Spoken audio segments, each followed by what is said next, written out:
देखिए, मैं आपको यूडीआईपी प्रमोशन के बारे में बताना चाहता हूँ। तो देखिए, यूडीआईपी प्रमोशन मॉड्यूल में आप एस्टेब्लिशमेंट फंक्शन में गए, यूडीआईपी प्रमोशन मॉड्यूल को ओपन किया, तो प्रमोशन का जहाँ से स्टार्टिंग होती है वो सबसे पहले आपको उसमें एबीसी देखनी पड़ेगी। एबीसी का मतलब होता है एवेन्यू चार्ट, कि वो एग्ज़ाम पर उस एग्ज़ाम की क्या क्या कंडीशंस है, मेडिकल फिटनेस कंडीशन क्या है, एग्ज़ाम किस तरह से होता है, नॉन सिलेक्शन है, सूटेबिलिटी है, जो भी है, ट्रेस टेस्ट है, तो उसके लिए हमको एबीसी जनरेट करनी पड़ती है। और ये एबीसी जो जनरेट होती है वो ऑल इंडिया लेवल पे होती है। जब मैं आपको करके दिखाता हूँ, देखिए सबसे पहले इसमें ऑप्शन आता है entry in ABC unit entry, ठीक है। उसके बाद आपको क्या करना है, ये क्लिक किया, ड्राफ्ट न्यू एंट्री पर क्लिक किया, आपने डिपार्टमेंट सेलेक्ट किया, मान लीजिए कमर्शियल, कमर्शियल। उसके बाद आपने कैडर कोड सेलेक्ट किया है इसमें कमर्शियल कम टिकट क्लर्क। उसके बाद हायरार्की लेवल सीनियर कमर्शियल कम लेवल 5, जिसको senior commercial cum ticket clerk बोलते हैं।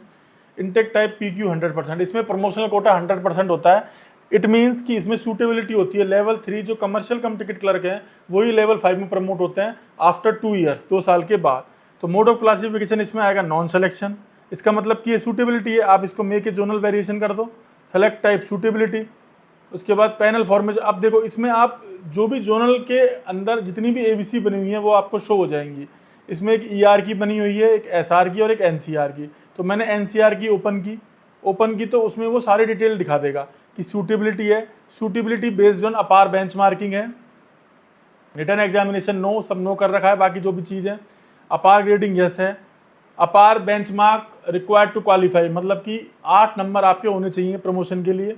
उसके बाद इसमें एबीसी क्राइटेरिया फाइल भी अपलोड की हुई है, उसको आप शो देख सकते हो व्यू करके।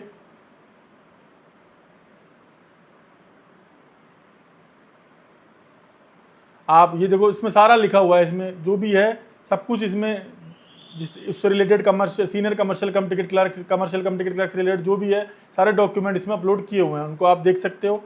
देखने के बाद आपको इसमें मेडिकल फिटनेस बोला है कि B2 इसमें चाहिए, ठीक है। रिटर्न एग्जाम नो, जो भी है इसमें आप सारी चीज़ें देख सकते हो।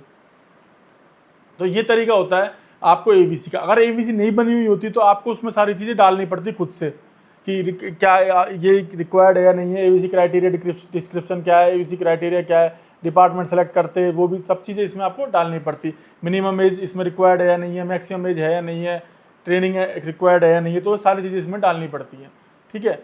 ये जब एबीसी अगर और आपकी अगर एबीसी बनी हुई है तो आप ऑटोमेटिकली उसको यूज़ कर सकते हो, जो बनी हुई है उसी को आप आगे इजीली यूज़ कर सकते हो। ये आता है ABC declaration by unit feeder grade, कि मतलब अगर सूटेबिलिटी करवा रहे हैं तो कौन सूटेबल है, और सिलेक्शन करवा रहे हैं तो कौन कौन इसका एग्जाम दे सकता है। तो आपको सबसे पहले डिपार्टमेंट, जैसे मान लो सेलेक्ट किया मैंने पर्सनल, वही same ministerial, senior clerk, PQ। अब देखो इसमें एबीसी क्राइटेरिया ये सारा आ गया जो आपने, ये एग्जाम है भाई पे लेवल 2 जूनियर क्लर्क का। Selected cadre ID, minister cadre level, मतलब फीडर ग्रेड, मतलब कि कौन इसके लिए सूटेबल है। तो जूनियर क्लर्क सीनियर क्लर्क के लिए सूटेबल होते हैं, या जो जूनियर क्लर्क है वो एग्जाम देते हैं, तो वो आपको इस चीज़ में शो करना है। ऐसे ही मैं आपको एक कमर्शियल में भी दिखा देता हूँ। जैसे मान लो आपने सेलेक्ट किया commercial cum ticket clerk level 5, 100% promotional quota है। अब देखो ये इसमें 100% प्रमोशनल कोटा है कि सारे के सारे जो CCTC हैं वो सीनियर CCTC बनेंगे, और वो लेवल 3 से लेवल 5 में प्रमोट होते हैं 2 साल जॉब करने के बाद, तो वो सब सूटेबल है। तो इसमें देखो सीधा सीधा आ गया कि ये वाला जो है, ये सेलेक्टेड कैडर आईडी है, ये भाई हमारे इनके लिए सूटेबल है कि ये फीड होंगे, तो इसको इनिशिएट कर सकते हैं और इजीली कमर्शियल वाला आप आराम से आगे प्रोसेस कर सकते हैं। इसके बाद क्या करना है आपको, यूडीआईपी प्रमोशन में जब ये फीडर ग्रेड और ये सारा कंप्लीट कर लोगे, आप इनिशिएट मैनेज डैशबोर्ड में जाओगे। इनिशिएट मैनेज डैशबोर्ड में जाने के बाद मैं आपको एक सूटेबिलिटी करके दिखाता हूँ। पर्सनल, मिनिस्ट्रियल, ऑल में सारा आ गया है। अब देखो अब प्रोसेस कहाँ से स्टार्ट होता है, जब आप किसी पे भी क्लिक करेंगे स्टार्ट प्रोसेसिंग, तो प्रोसेस स्टार्ट हो जाएगा। इसमें आपका रोस्टर कंप्लीट होना चाहिए, रोस्टर आईडी यहाँ बन गई हुई आनी चाहिए, रोस्टर जिस भी की सूटेबिलिटी सिलेक्शन करा रहे हैं उसका रोस्टर पब्लिश होना चाहिए, एबीसी बनी हुई होनी चाहिए, यूनिट एबीसी बनी हुई होनी चाहिए। उसके बाद एक गजेटेड ऑफिसर इनिशिएट करेगा, ठीक है। गजेटेड ऑफिसर के आईडी से आप इसको इनिशिएट कर सकते हो। इनिशिएट करने के बाद आगे की प्रोसेस कर सकते हैं। अब जैसे मान लो ये सीनियर क्लर्क का था 66.67% का सूटेबिलिटी। तो ये सूटेबिलिटी जो है, ये देखिए आपने व्यू प्रपोजल किया।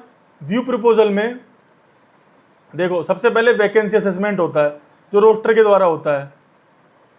ये रहा वैकेंसी, एससी की, एसटी की, यूआर की, टोटल की, ये सारे की सारा वैकेंसी असेसमेंट हो रहा है। उसके बाद इसमें आप पीडब्ल्यूडी वैकेंसी भी नोटिफाई करा सकते हैं।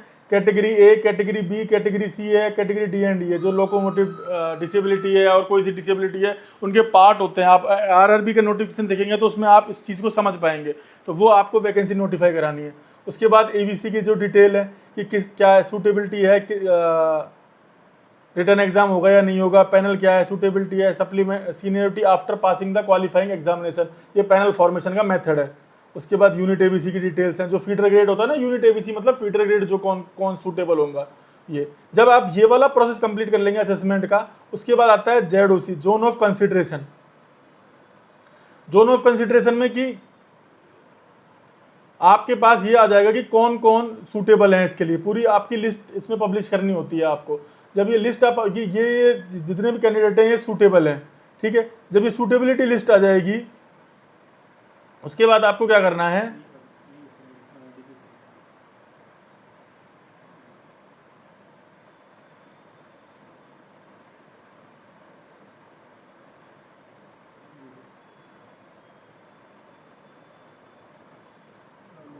सूटेबिलिटी लिस्ट आने के बाद आप उसमें रिप्रेजेंटेशन मांगेंगे। रिप्रेजेंटेशन मांगेंगे 3 दिन तक के लिए कि भाई किसी को कोई आपत्ति तो नहीं है। अगर किसी को आपत्ति होगी तो वो रिप्रेजेंटेशन एचआरएमएस में अपना शो करेगा। अगर वो सही है तो आप उसके हिसाब से रिक्वायर्ड चेंजेस जो होंगे वो करेंगे। रिक्वायर्ड चेंजेस करने के बाद फिर आगे का प्रोसेस करेंगे। आगे का प्रोसेस क्या रहेगा, जेडओसी पब्लिश हो जाएगी। जेडओसी पब्लिश होने के बाद ये देखो ये हुआ है, उसका मैं करके दिखा रहा हूँ। उसके बाद फिर जब रिटर्न एग्जाम होगा तो रिटर्न एग्जाम कराना है। रिटर्न एग्जाम में जो लोग पास होंगे उसके बाद पैनल बनेगा। पैनल बनाने के बाद जो फाइनल स्टेटस है उन लोगों को प्रमोट किया जाएगा। तो ये पूरा प्रोसेस एचआरएमएस से हो सकता है। एक दूसरा तरीका इसमें यह है कि आपने अगर एचआरएमएस से नहीं किया है, पैनल आपको वैसे ही डालना है, तो आप पैनल यूडीआईटी ट्रांसफर मॉड्यूल में जाके एक ऑप्शन आता है entry of employees on promotional panel, इस पर क्लिक कर सकते हैं और न्यू पैनल की एंट्री कर सकते हैं। उसमें वो सब चीज़ मांग लेगा, डिपार्टमेंट क्या है, टाइप ऑफ पैनल क्या है, एलडीसी है, जनरल सिलेक्शन है, सूटेबिलिटी है, नोटिफिकेशन नंबर क्या है, नोटिफिकेशन डेट क्या है, असेसमेंट कब से कब तक का किया है आपने, वैकेंसी कितनी थी, पूरा पैनल इसमें आप ले सकते हैं। और पैनल लेने के बाद फिर इजीली आप उनको प्रमोट कर सकते हैं। प्रमोट करने का तरीका क्या है, आप यूडीआईटी ट्रांसफर में जाएंगे। यूडीआईटी ट्रांसफर में जाने के बाद इनिशिएट ट्रांसफर पोस्टिंग प्रपोजल करना है आपको, वही सेम। इसमें ट्रांसफर नहीं, प्रमोशन भी इसी में ही है। आप जैसे मान लो मुझे पर्सनल वालों का करना है तो आप इसमें क्लिक करेंगे मिनिस्ट्रियल, उसके बाद मिनिस्ट्रियल और उसके बाद सीनियर क्लर्क कर दिया आपने, प्रोसीड किया तो ये सारे ऑप्शन खुलेंगे कि अगर IRRT इंटर रेलवे ट्रांसफर हो गया है तो यहाँ एंट्री होगी, IDRT है तो यहाँ, म्यूचुअल है तो यहाँ, promotional panel select to add employees who are on promotional panel of this cadre level ID, इस पर क्लिक करेंगे। क्लिक करने के बाद क्लिक टू ऐड एम्प्लॉयज करना है। एम्प्लॉयज करने के बाद इस तरह से आप सेलेक्ट टू जब ऐड करेंगे तो इस तरह से आप 2 या 3 एम्प्लॉय ऐड कर सकते हैं, तो वो एम्प्लॉय ऐड हो जाएंगे। ऐड सेलेक्टेड एम्प्लॉय, ऐड करने के बाद आपको फिर हायर ग्रेड वैकेंसी डिटेल देखनी है। अगर हायर ग्रेड में दे रहे हैं तो यस, नहीं तो नो। उसके बाद किस जोन में दे रहे हैं, नॉर्थ वेस्टर्न रेलवे में, primary unit Jaipur division, station कौन सा दे रहे हैं, जयपुर जंक्शन, यूनिट कौन सी दे रहे हैं, इनमें से कोई सी भी, पोस्ट ID आपको जो वैकेंट है वो रखनी है।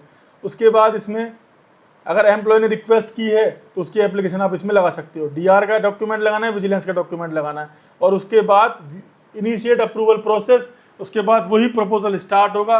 Proposal start